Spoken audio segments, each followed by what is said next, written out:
Welcome to the Cozy Storytime, your peaceful space to unwind and relax.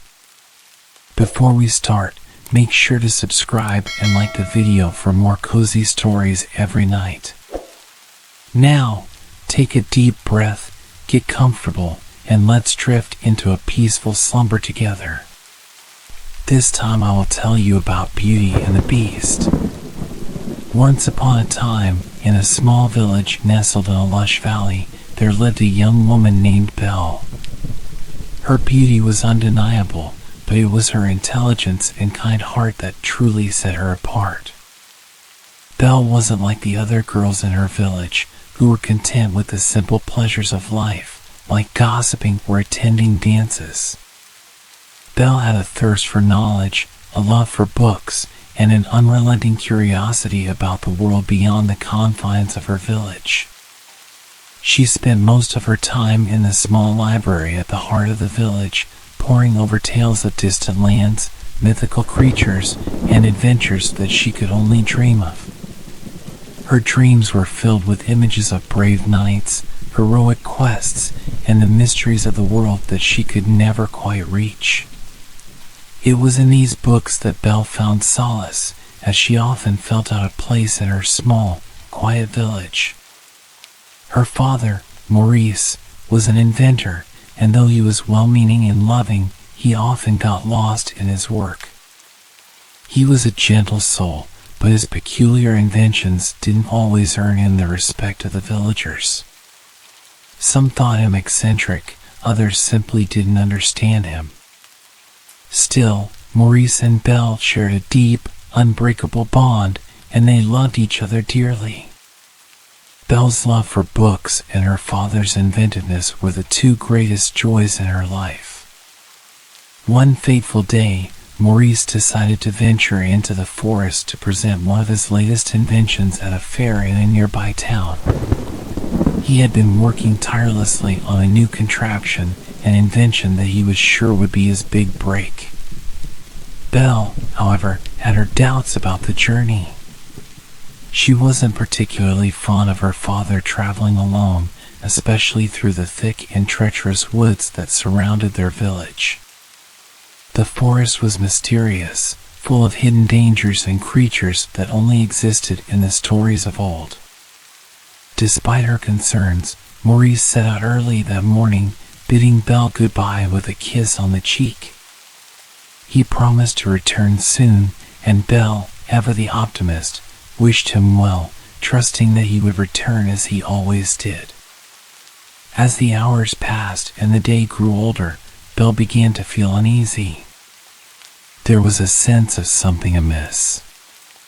It wasn't like her father to be gone for so long without sending word, especially with the invention he had been so proud of. The sky darkened with the approach of evening, and Belle's worry grew stronger with each passing minute.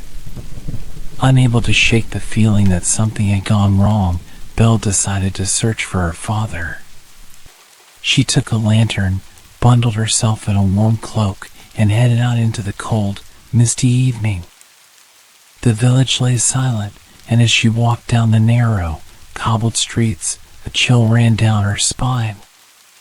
The villagers were not out and about as they usually were, and the only sound she could hear was the soft rustle of leaves in the wind. As she neared the edge of the village, she found herself standing at the edge of the dark, foreboding forest. The trees loomed tall, their branches stretching like skeletal hands against the gray sky.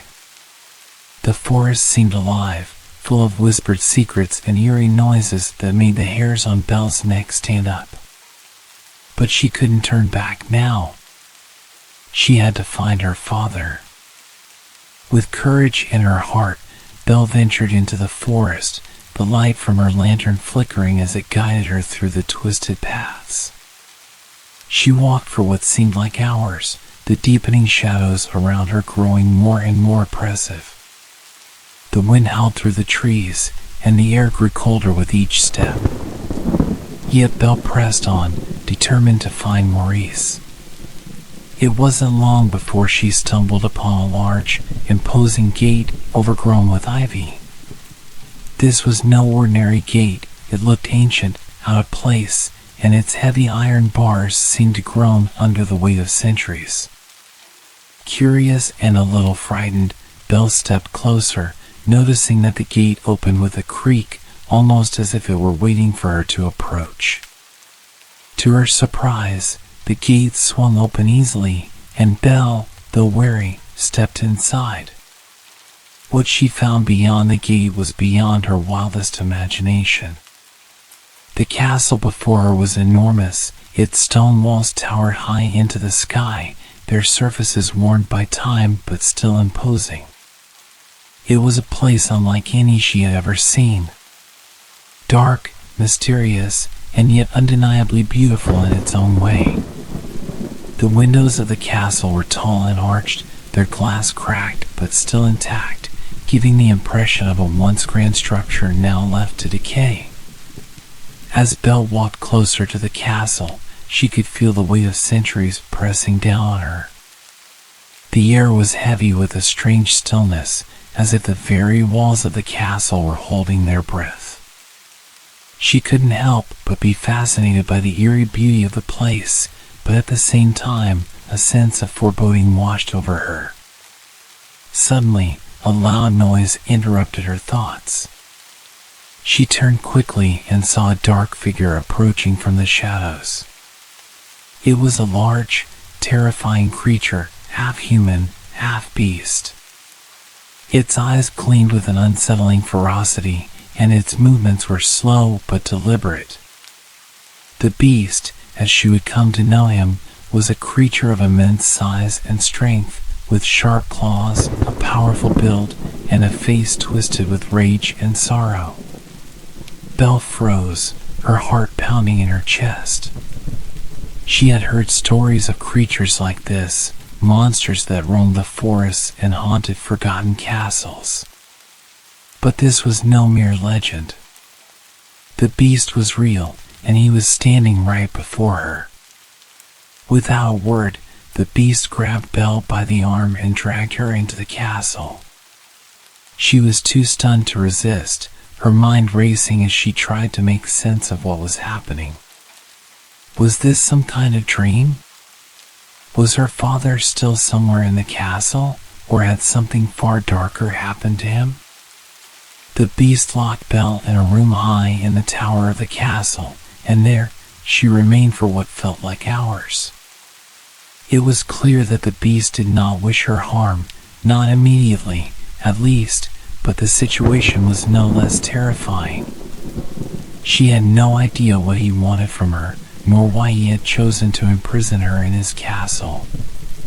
Her mind was in a whirl, but she knew one thing for certain: she had to find her father.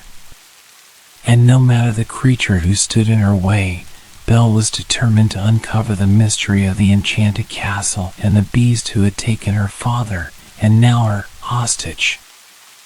Belle stood in the tower room, the cold stone walls pressing on her. The beast had left her there without a word, and her mind swirled with questions. Why had he taken her? What did he want from her? And where was her father? The room was sparse but functional. A large four-poster bed sat against one wall, draped in dark velvet curtains. The only other furniture was a small wooden table and a chair, both plain and unadorned. A dim candle flickered on the table, casting long shadows across the stone floor. The room had an air of abandonment, as though no one had stayed in it for years. Yet the furniture was clean, the sheets on the bed freshly made, and there was no sign of dust or neglect. Belle paced the room, her mind racing. She had heard the stories, tales whispered by the elders in the village, of a cursed prince who had been transformed into a beast. But she had never imagined she would find herself caught in the middle of such a tale. Her thoughts kept returning to her father. Was he safe? Had the beast harmed him? Or was he locked away in another part of the castle, too? She couldn't bear the thought of being separated from him, especially without knowing if he was all right. The beast had not spoken much, and the little he had said only raised more questions. Belle's heart ached with worry, but she knew she had to stay calm. She couldn't let her fear control her actions. After what seemed like an eternity, the heavy wooden door to the tower room creaked open. Belle turned quickly, her heart racing. It was the beast. He stood in the doorway, his large figure blocking the light from the hallway. His eyes were dark, intense, but there was something almost sorrowful in them. "You will stay here," the beast said gruffly, his voice deep and guttural. "I will bring you food. You will eat and rest. Do not try to escape." Belle didn't respond. She didn't know what to say. She had no intention of trying to escape, at least not yet. She needed to understand what was happening first. The beast's eyes narrowed slightly as if reading her thoughts. He seemed to hesitate before speaking again. "I know you are afraid, but you are safe here. As long as you do not try to run, you will not be harmed." Belle studied him carefully. His words seemed genuine, but she had learned long ago not to trust appearances. Still, there was something in his tone, something that didn't quite fit with the image of the fearsome creature he presented. For the first time since she had been brought to the castle, she felt a small flicker of something, hope, perhaps. Or maybe it was simply curiosity. Either way, she knew she needed to learn more. The beast turned and began to leave, but before he could close the door, Belle called out to him. "Please, where's my father? Is he all right? Did you harm him?" The beast paused, his back still turned to her. There was a long silence before he spoke, his voice softer than before. "Your father is safe," he said quietly. "I did not harm him. He is free to go, but you must stay in his place." Belle's heart sank. "What do you mean? Why must I stay? Why take me instead of him?" The beast didn't answer immediately. He stood still for a moment, his broad shoulders rising and falling as if battling some inner conflict. Finally, he spoke, though his words seemed reluctant. "You must stay because of the curse," he said, his voice tinged with sadness. "I was once a prince, just like any other. But I was selfish, cruel, and unkind. An enchantress came to my castle one night, disguised as an old beggar woman. She offered me a rose, but I turned her away, mocking her appearance. In return, she cursed me. She said I would remain as a beast until someone could love me for who I truly was, despite my monstrous appearance." Belle's eyes widened as she processed his words. The stories were true. The beast had been a prince once, and now he was cursed. But the idea of someone falling in love with him, it seemed impossible. How could anyone love a creature like him? She shook her head slowly, trying to make sense of it. "So, you brought me here to break the curse?" The beast didn't answer, but his heavy silence spoke volumes. Belle felt a pang of sympathy, but it was quickly overshadowed by her own confusion and fear. How could anyone love a monster like him? "I don't understand," she murmured, more to herself than to him. How could anyone ever love someone so different? The beast's eyes flickered with something, regret, perhaps, or perhaps it was simply weariness. "I don't expect anyone to love me," he said softly. "I've waited for years, but I understand now that love cannot be forced." It must come freely, without expectation. Belle felt a pang in her chest. She couldn't help but feel pity for him. The beast was not truly a monster at heart. He was a broken man, imprisoned by his own mistakes. Still, the reality of the situation weighed heavily on her. She had to stay here. She had to remain in this strange, dark castle while her father was free. And for what? To break a curse she didn't fully understand? It seemed like an impossible task. The beast gave her one last look before leaving the room, locking the door behind him. Belle was left in silence, her thoughts spinning. She could still hear the echoes of the beast's words in her mind. She could feel the weight of his sadness and regret. But she could also feel the sadness in her own heart, her longing for her father, her confusion about the beast, and the fear of the unknown that she was still so very much a part of. Belle lay down on the bed, but sleep did not come easily. Her mind was too full, and the loneliness in the castle seemed to press in on her. Outside, the wind howled through the trees, but inside, there was only silence. As the hours passed, Belle realized something important. Despite her fear and confusion, there was something about the beast that intrigued her. He was not just the terrifying creature that had captured her and locked her away. There was a story behind his eyes, a story that was far deeper than the monstrous appearance he wore. And so, as Belle drifted into a restless sleep, she knew that she would have to confront this mystery. She didn't know how or when, but she was certain of one thing. She had to understand the beast if she was to ever make sense of her situation and, perhaps, her own future. As the days passed in the mysterious castle, Belle began to settle into her new and unsettling reality. The beast had kept his word. He never harmed her, though he rarely spoke to her. He would bring her food each day, leave it at her door, and leave without a word. Belle spent her days in the large, empty room in the tower, exploring the strange confines of the castle that felt both eerie and strangely magical.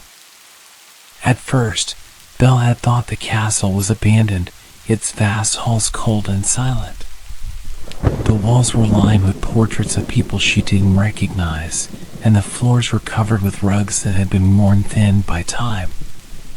Yet, as she wandered through the castle, something about the place seemed alive, as if it was waiting for her to uncover its secrets.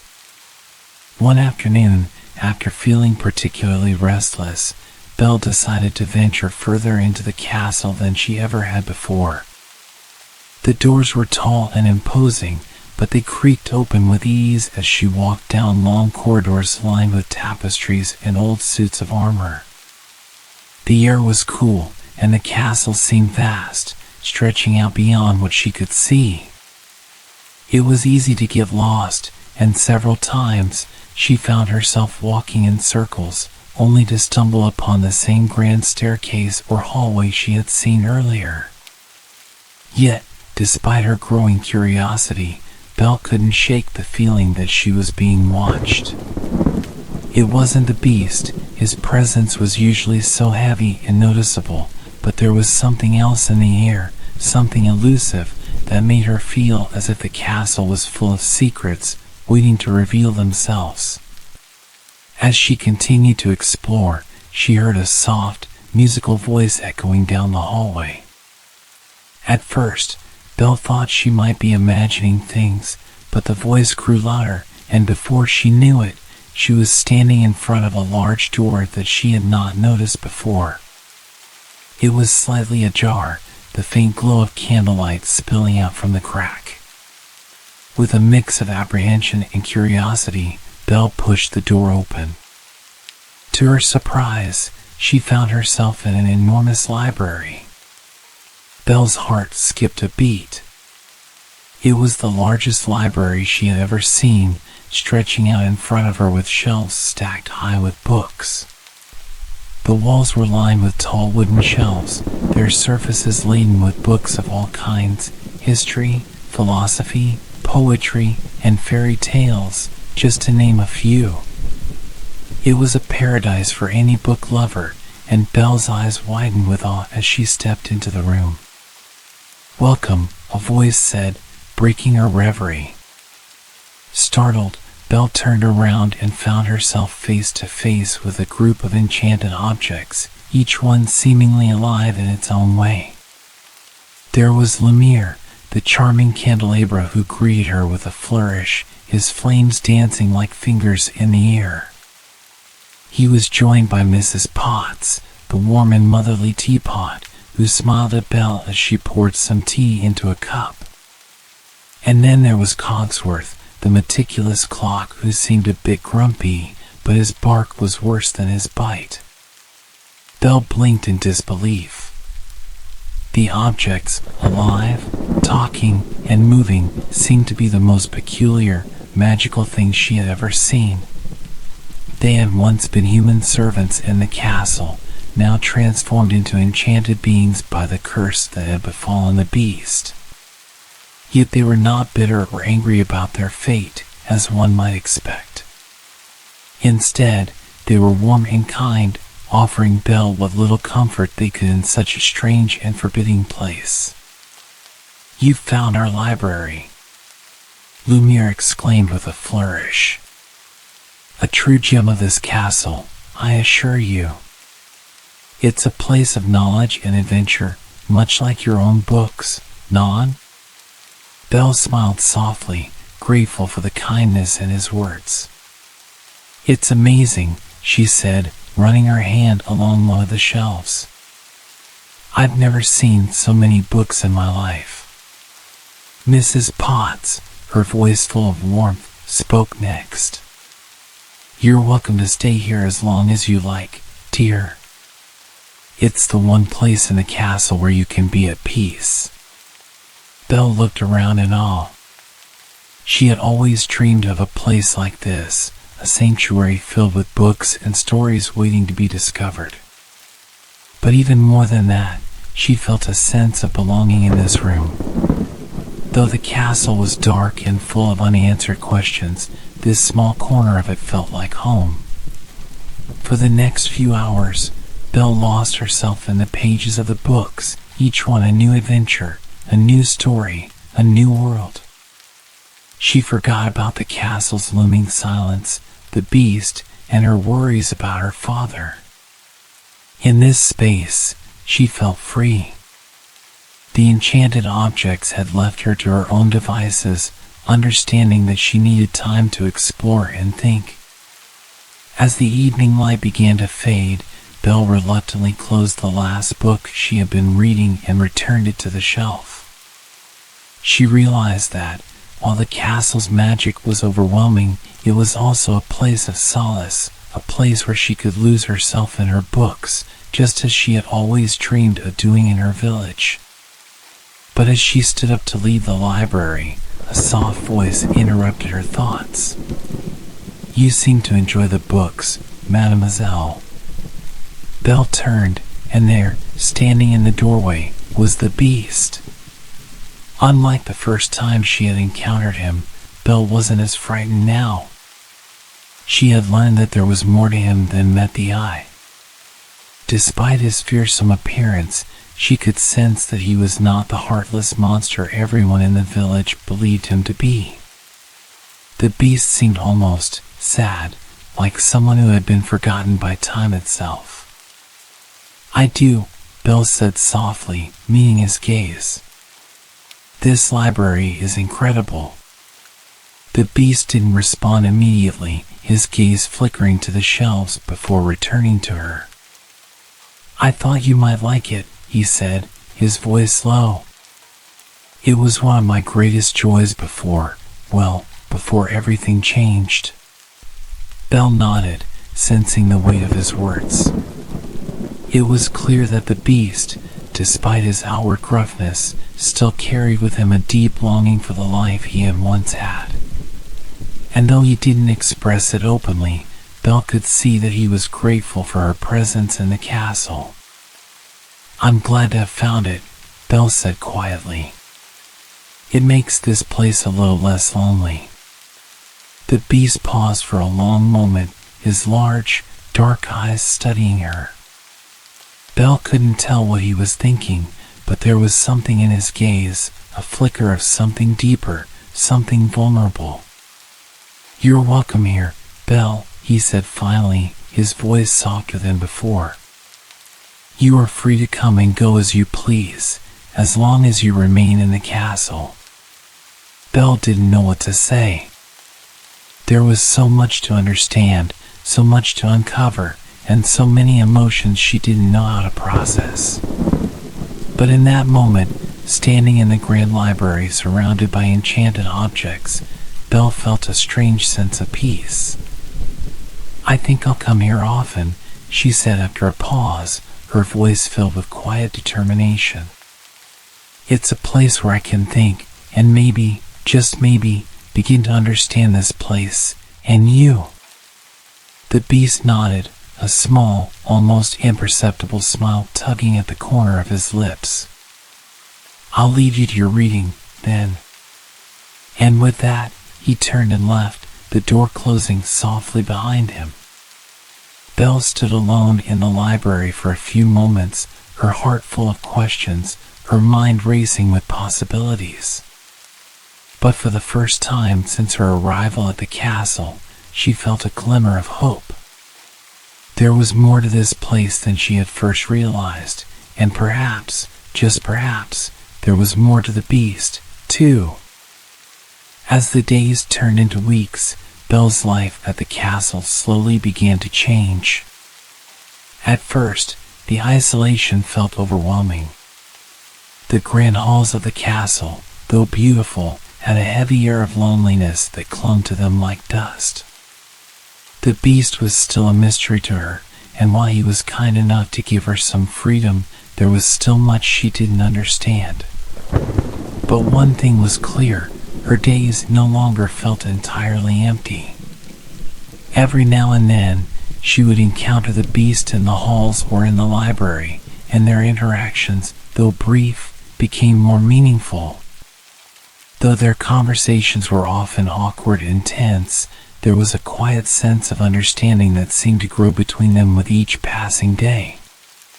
The beast, for his part, remained mostly silent, his gruff exterior hiding whatever emotions he might have been feeling. But Belle had begun to notice subtle changes in his behavior. He would sometimes leave small gifts for her, books, a bouquet of flowers, or even an exquisite painting of a landscape she had mentioned liking. It wasn't much, but it was enough to show her that, despite his rough exterior, the beast was capable of kindness. And he seemed to be making an effort to make her feel comfortable. Still, the beast's reserved nature left much to be desired in terms of communication. He was not one to speak openly about his feelings, and he never directly addressed the curse that had transformed him. Belle was left to piece together his story from the brief fragments of conversation and the hints he dropped during their interactions. One day, after weeks of quiet dinners and solitary afternoons in the library, the beast finally broke the silence. "Belle," he began, his deep voice echoing in the grand hallway. "I've noticed that you spent quite a bit of time in the garden lately." Belle looked up from the book she had been reading. "Yes, I enjoy it there. The flowers, the fresh air, it's calming." The beast regarded her for a moment, as if considering something. "You should spend more time outside," he said, his tone almost gentle. "It might help you clear your mind." Belle blinked in surprise. It wasn't often that the beast spoke with such care, and she couldn't help but feel a small spark of appreciation. "Thank you," she said softly. "That's thoughtful." He nodded, though he seemed slightly uncomfortable with the compliment. He shifted on his feet, looking down at his large hands. You shouldn't be trapped inside all the time. The castle has its beauty, but it can also feel stifling. Belle felt a pang of sympathy. For all his strength and intimidation, the beast was still trapped in a world he could not escape. He was as much a prisoner of his own curse as she was, though in a different way. His words, though simple, revealed a glimpse of his loneliness. "That's true," Belle agreed, her voice quiet. "I'll take your advice and spend more time outside. I think it will help me, too." The beast didn't answer, but his eyes softened just a fraction. He looked at her for a long moment before turning away, his large form retreating down the hallway. Belle watched him go, wondering just how much pain he carried with him, hidden behind his rough demeanor. Over the next few days, Belle did as she promised and spent more time in the garden. She wandered the expansive grounds of the castle, marveling at the beauty of the flowers that bloomed in the sunshine. The garden, like the rest of the castle, had a sense of magic to it, lush, vibrant, and almost otherworldly. It was a peaceful escape from the castle's eerie halls. One afternoon, while strolling through the garden, Belle came across a small, hidden alcove with a stone bench under a flowering tree. The branches were heavy with soft pink blossoms, and the petals fluttered gently in the breeze. Belle sat on the bench, closing her eyes and letting the warmth of the sun wash over her. For a moment, she felt as though she were truly alone, free from the shadows of the castle and the unspoken tension between herself and the beast.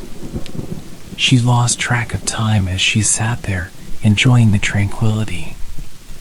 But as the sun began to dip below the horizon, she heard the faint sound of footsteps approaching. She turned and saw the beast emerging from the trees, his large form looming in the dimming light. Belle's heart skipped a beat, though she wasn't sure why. It wasn't fear that gripped her, but something else, something she couldn't quite place. "Belle," the beast said softly, his voice quieter than usual. "I didn't expect to find you here." "I like this spot," she replied, her voice light. "It's peaceful. The flowers are beautiful." The beast paused, his dark eyes scanning the garden before settling on her. "I don't often come here," he admitted, "but I think I understand why you like it." Belle raised an eyebrow, intrigued by his words.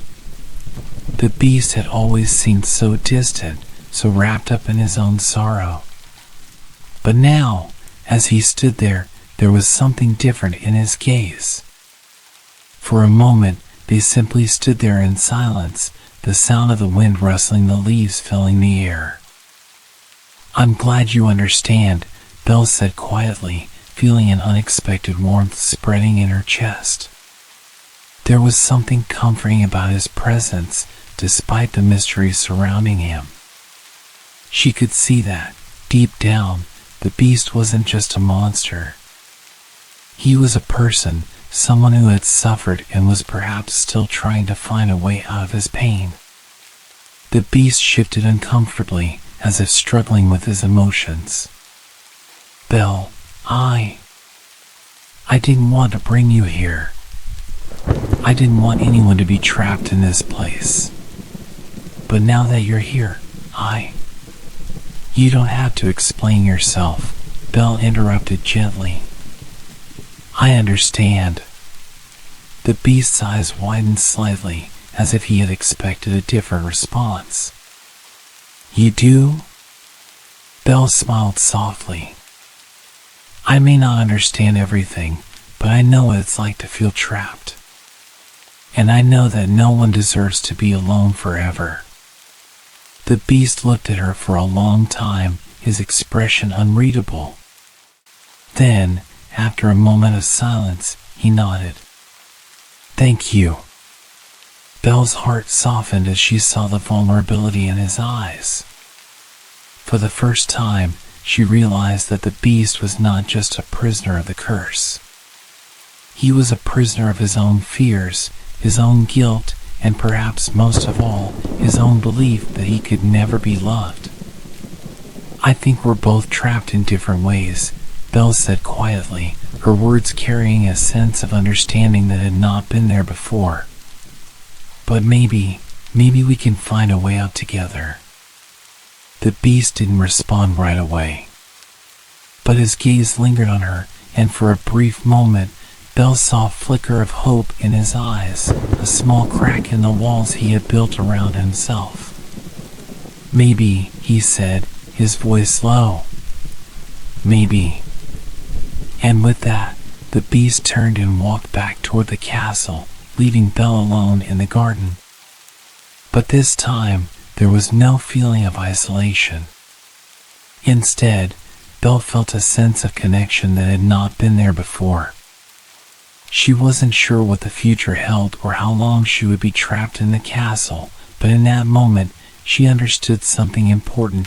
Perhaps, in time, even the most unlikely of friendships could blossom in the most unexpected places. The days at the castle were becoming more familiar to Belle. She had begun to feel somewhat at home, though she still longed for the village and the life she had left behind. Still, the tension that once marked her every interaction with the beast had slowly started to dissipate.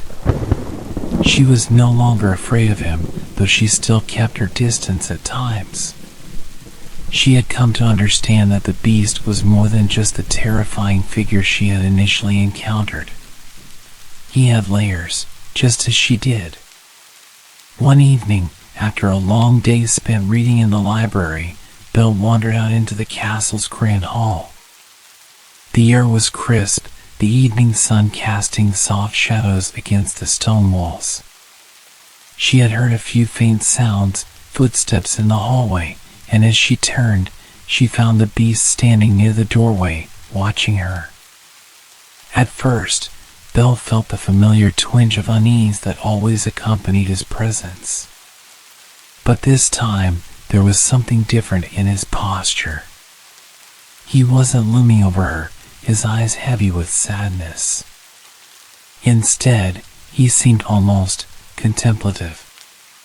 "Belle," the beast began softly, his voice quieter than usual. "There is something I need to tell you."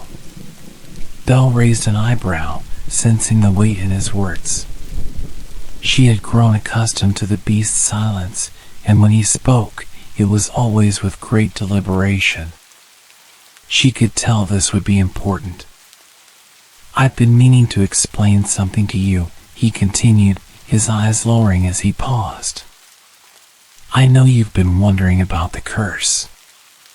Belle nodded. She had never asked outright, but she had been thinking about it for some time. She had learned bits and pieces from the enchanted objects around the castle, but no one had ever explained the full story. And the beast, well, he had always avoided the topic. It was clear that it brought him pain, but Belle was finally starting to understand that this was the key to everything. If she was going to break the curse, she needed to know everything. "I don't expect you to forgive me," the beast went on, his voice rough with emotion. "But I think you deserve to know." He fell silent for a moment, and Belle could see the internal struggle in his eyes.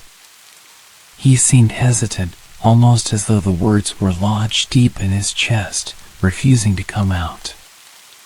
Belle waited patiently, giving him the space to speak. "I was once a prince," the beast said finally, his voice low and somber. "A young man with everything in the world. I had riches, power, and the admiration of everyone around me. But none of that mattered to me. I was selfish. I was arrogant. I believed that I was entitled to everything, and I didn't care who I hurt in the process."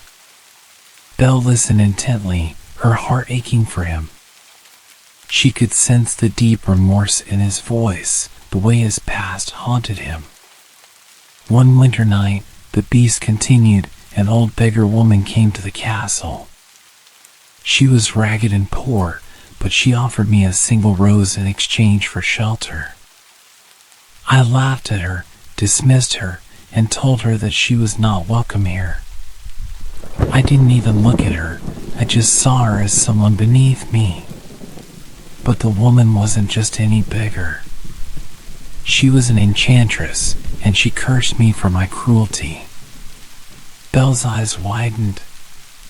She had heard the stories, of course, the fairy tales about cursed princes and enchanted objects.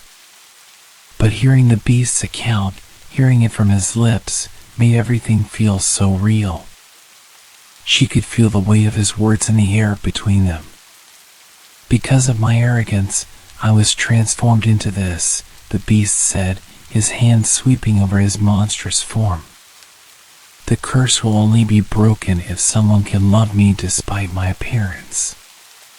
And I was given a single rose as a reminder of my failure.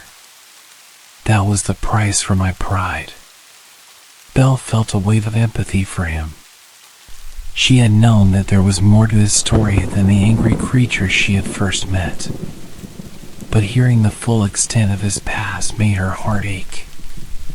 It wasn't just the curse that had trapped him, it was the burden of his own guilt. I've lived alone here for years, the beast said, his voice cracking slightly. And every day, I've hoped for someone to break the curse. But no one ever did. The years go by, and I've only become more isolated, more bitter. I never thought anyone could love me again. And I never wanted anyone to get close enough to see the truth. I didn't think I deserved it. Belle's chest tightened as she listened.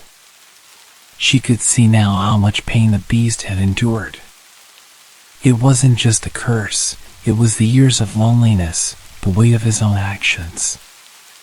He was trapped in a prison of his own making. I'm sorry, the beast murmured, his voice barely above a whisper. I never wanted to hurt anyone. I never wanted to be this way. Belle took a deep breath, feeling the full gravity of his confession.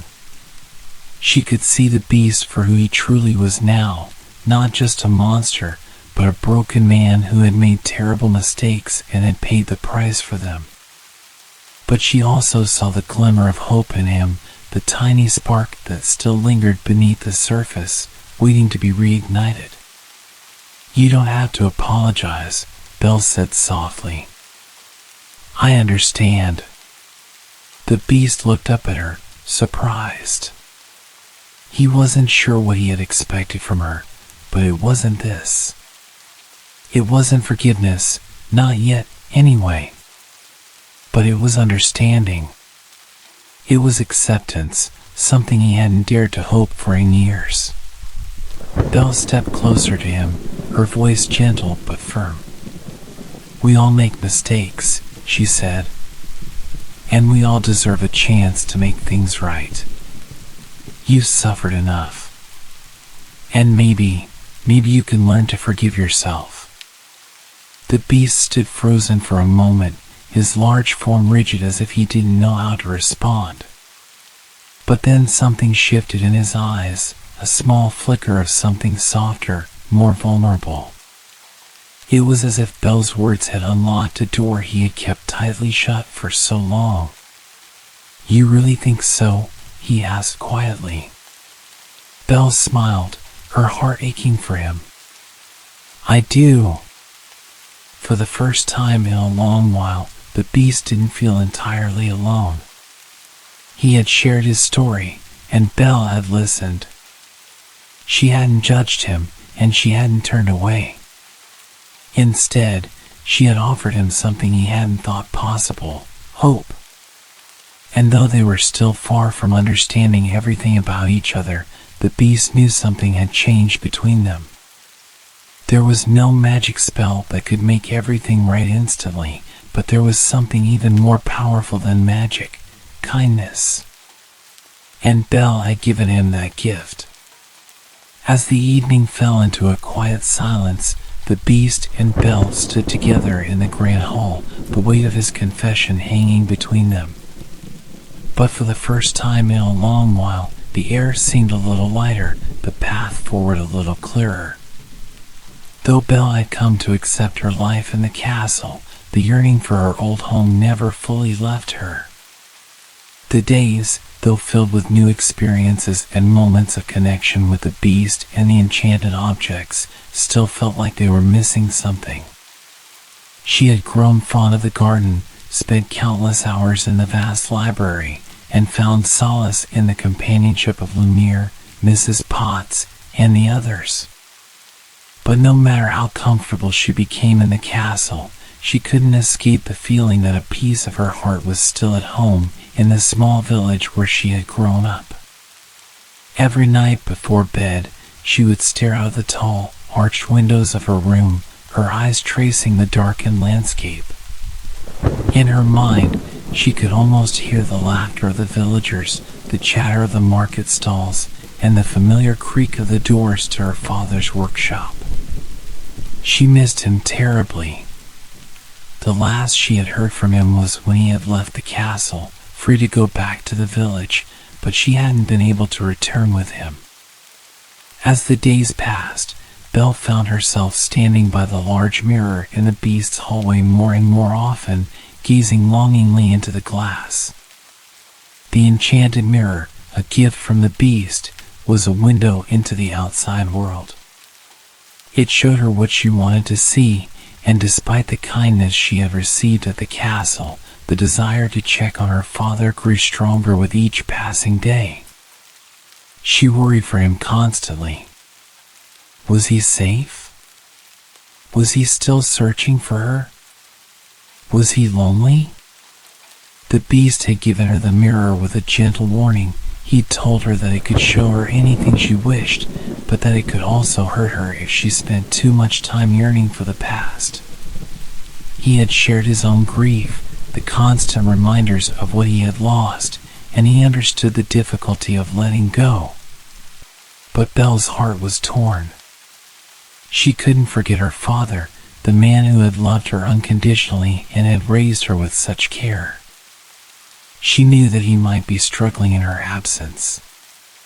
One evening, after spending hours in the garden with the Beast, where the two of them had shared a quiet, comfortable silence for the first time in a while, Belle found herself standing before the mirror once again. She hesitated for a long moment, her fingers hovering just inches from the surface, before she finally let out a sigh and touched it. The glass shimmered, and for the first time since she had been at the castle, it felt like a lifeline to the world beyond. Slowly, the image of her father's cottage materialized before her, the warm glow of the lanterns visible through the window. Belle's heart leapt with both joy and anxiety. She saw Maurice pacing outside the house, his face wrinkled with concern, his eyes constantly glancing at the door as if waiting for her to come home. Belle's chest tightened, and a surge of love for her father filled her heart. "Father," she whispered to herself, her voice breaking. She watched him for what felt like hours, unable to pull herself away from the sight of him, longing to reach through the mirror and hold him once again. She could see the loneliness in his eyes, the worry etched into his every movement. The longer she watched, the more desperate her need to return home became. She wanted to be with him, to ease his pain and let him know that she was safe. But the guilt of abandoning him in the first place weighed heavily on her. Belle's thoughts were interrupted when she heard footsteps behind her. Turning quickly, she saw the Beast standing at the door, watching her intently. His expression was unreadable, but there was a heaviness in his gaze. "You've been looking at that mirror for a long time," he said quietly, his voice soft. "Do you miss home?" Belle swallowed hard, struggling to keep her emotions in check. She didn't want the beast to feel that he had somehow failed her. He had been kind to her in so many ways, offering her freedom, friendship, and even bits of understanding. And still, her heart ached for her father, for the life she had left behind. "I do," she admitted, her voice trembling. "I miss my father. I miss my home. I can't stop thinking about him. He's probably still searching for me, wondering where I am." The beast's expression softened for a moment, and he walked closer to her, his steps slow and deliberate. "I understand," he said quietly. "But you must know that he is safe. You are safe here, too. I know what it's like to lose someone, to feel like you are lost in the world. But you have to trust that your father will understand." Belle looked up at him, her eyes brimming with unshed tears. "I don't want him to suffer because of me," she whispered. "I never wanted him to feel like this." The beast reached out, his large hand gently resting on her shoulder. "He loves you. And love, true love, means understanding when someone has to let go. He would want you to be happy, Belle. I'm sure of it." Belle nodded, but her heart still ached with the thought of leaving her father behind. "I wish I could just go to him," she said softly. "I miss him so much." The beast stood silently for a moment, as if contemplating something. Then, with a sigh, he spoke. "You may go." Belle's head snapped up in surprise. "What?" "You may go," the beast repeated, his voice more firm. "I will not stop you. If seeing your father is what you need, then you have my permission." Belle's heart raced. She hadn't expected this. She had been prepared to plead, to beg the beast for permission to return, but to hear him say that she could go, it was overwhelming. The decision was suddenly in her hands. "But why?" Belle asked, her voice shaking. "Why would you let me leave after everything that's happened? After all you've done for me?" The beast looked at her, his expression unreadable, but there was a hint of sadness in his eyes. "Because I know what it's like to feel trapped," he said, his voice barely above a whisper. "And I know what it's like to love someone and not be able to set them free.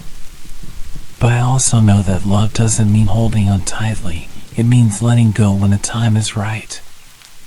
And the time is right, Belle." Belle's heart swelled with emotion as she took in his words. She had never expected the beast to understand her so completely, but in that moment, she saw the depth of his compassion.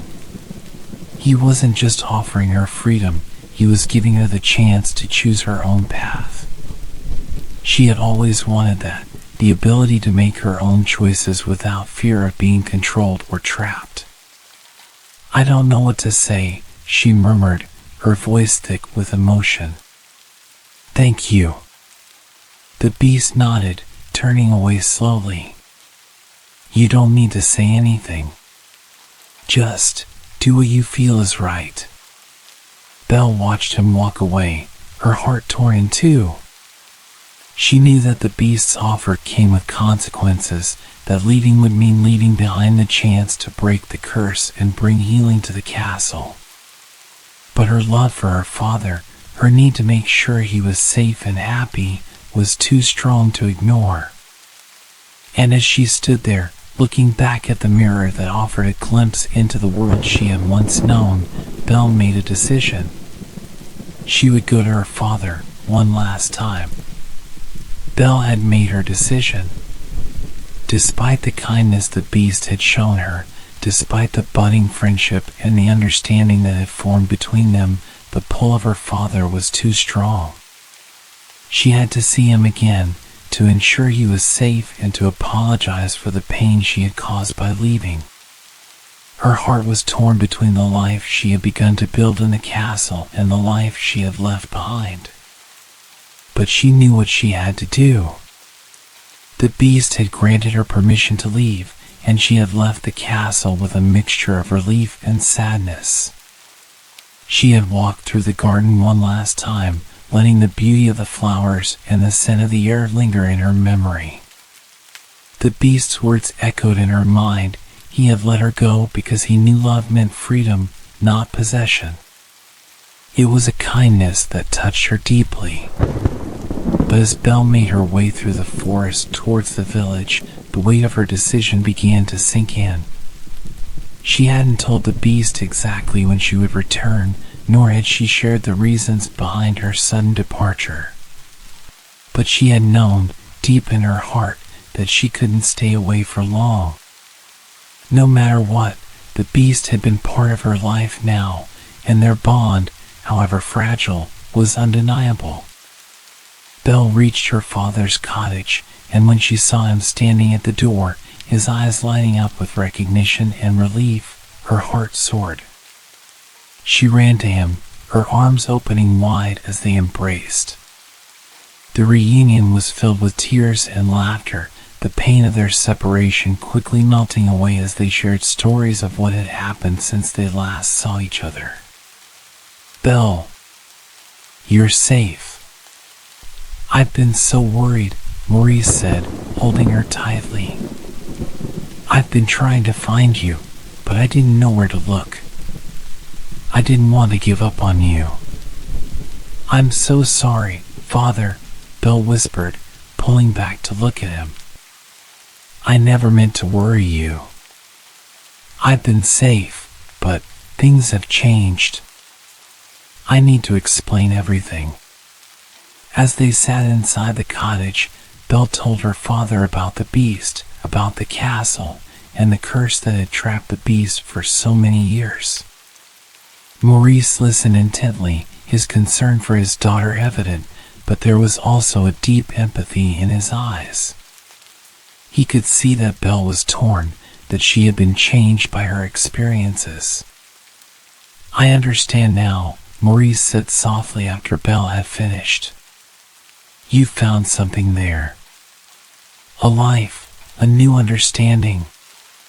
But don't let it consume you, my dear. Remember who you are and who you've always been. I want you to be happy, but I also want you to be true to yourself." Belle nodded, her heart aching with the weight of her choices. Her love for her father had never wavered, but she knew that staying with him forever would mean giving up on something else, the chance to break the curse and bring healing to the beast, and perhaps a future she hadn't yet fully realized. As night fell over the village, Belle sat by the window, staring into the distance. Her thoughts were a whirlwind, her heart torn in two. She knew she couldn't stay away from the beast for long. The connection they had shared, the tenderness in his eyes, the kindness he had shown her, it was too important to ignore. But leaving her father again felt like a betrayal, and she didn't know how to reconcile the two. Suddenly, the silence was broken by a loud crash, a thundering sound that shook the walls of the cottage. Belle's heart raced as she jumped to her feet. "What was that?" she exclaimed, her hand clutching her chest. Maurice stood up quickly, his face pale. "It came from the forest. It sounded like..." Before he could finish, a figure appeared in the doorway. It was the beast, his massive form standing in the dim light of the doorway.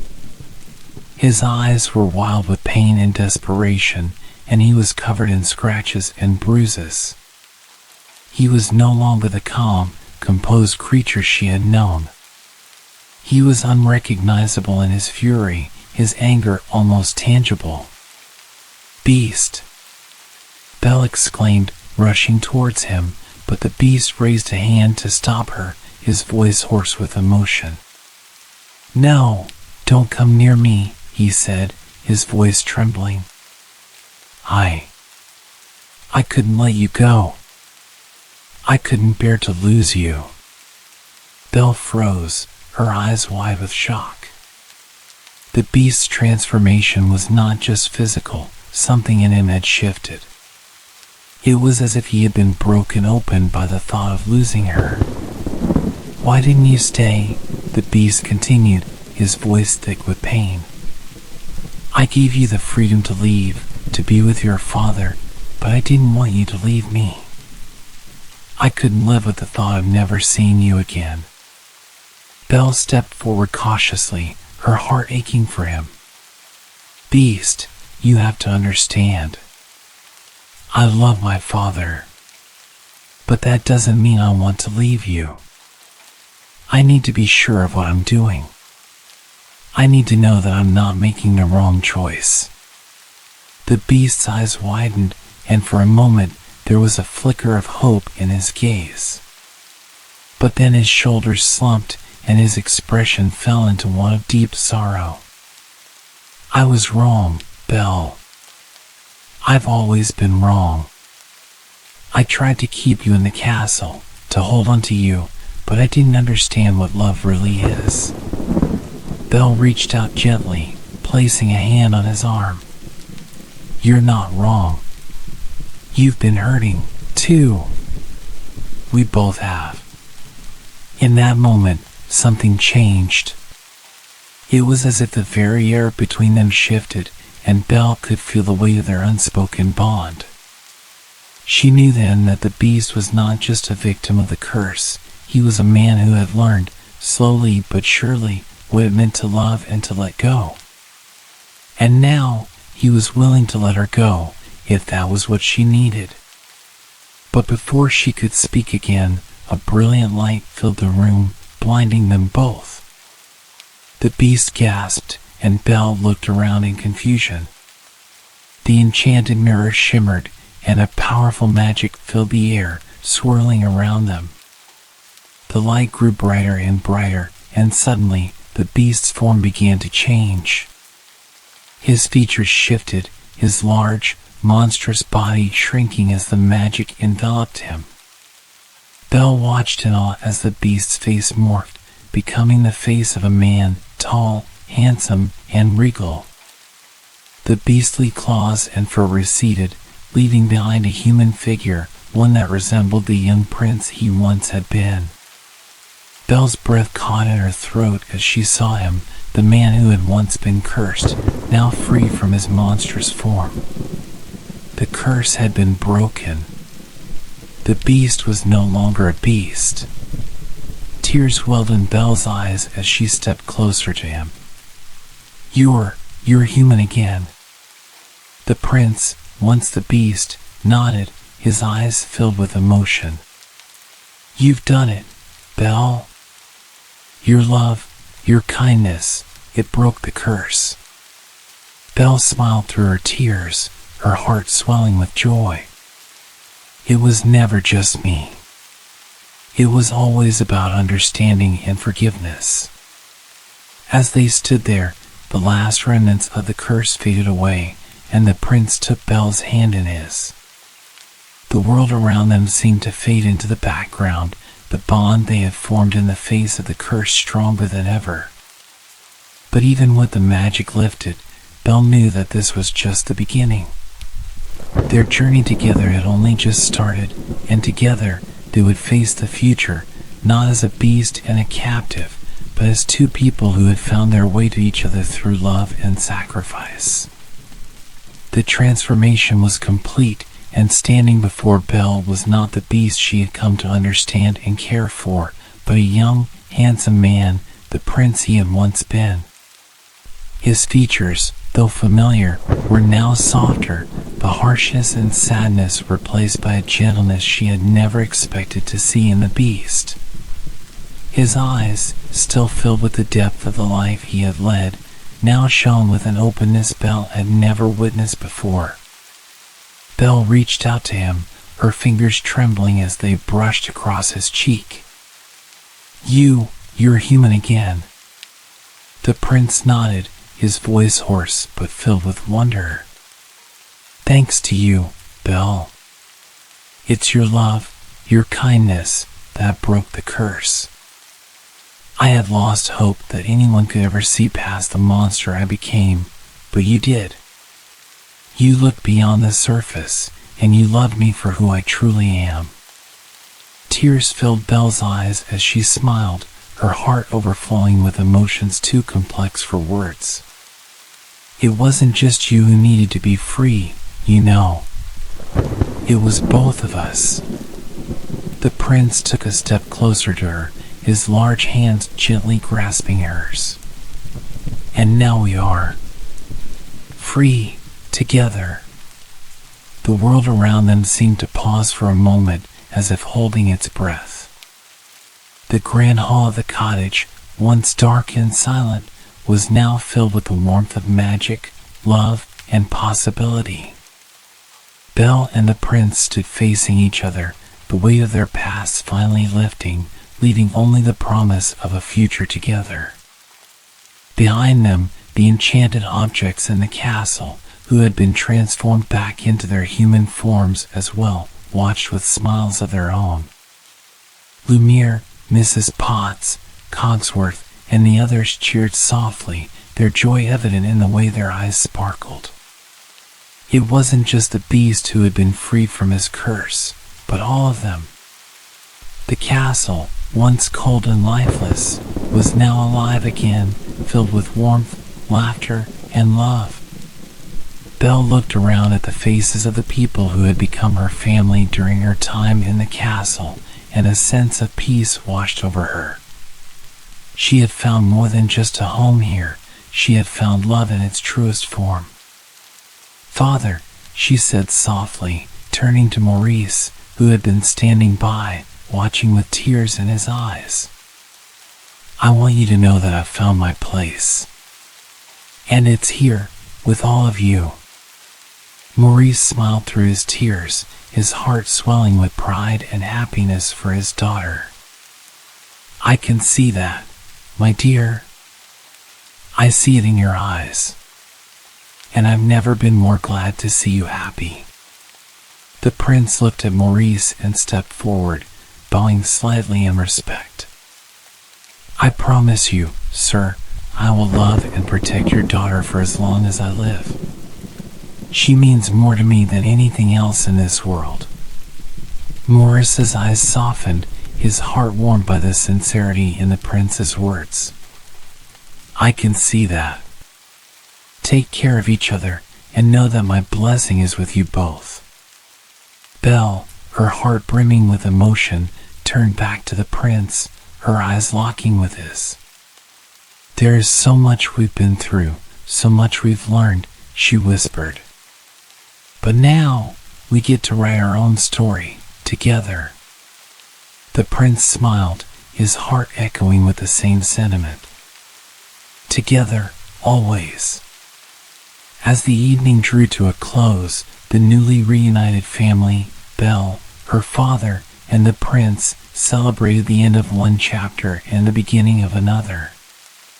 The castle, now fully restored, was filled with laughter and light.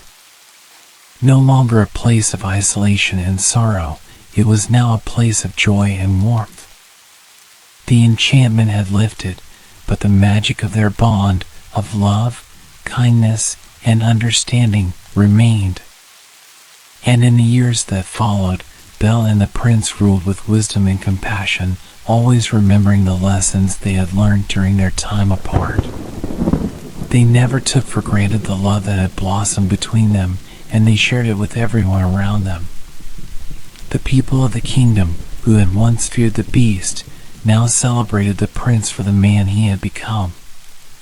And as for Belle, she had found not only the love of her life, but a life she could never have dreamed of, one full of adventure, kindness, and the beauty of living authentically. They lived happily ever after, not just because the curse was broken, but because they had learned what true love really meant. And together, they built a future filled with love, laughter, and the knowledge that even the darkest of times could lead to the brightest of endings. That's the story of Beauty and the Beast. Hopefully this story can help you sleep. Good night.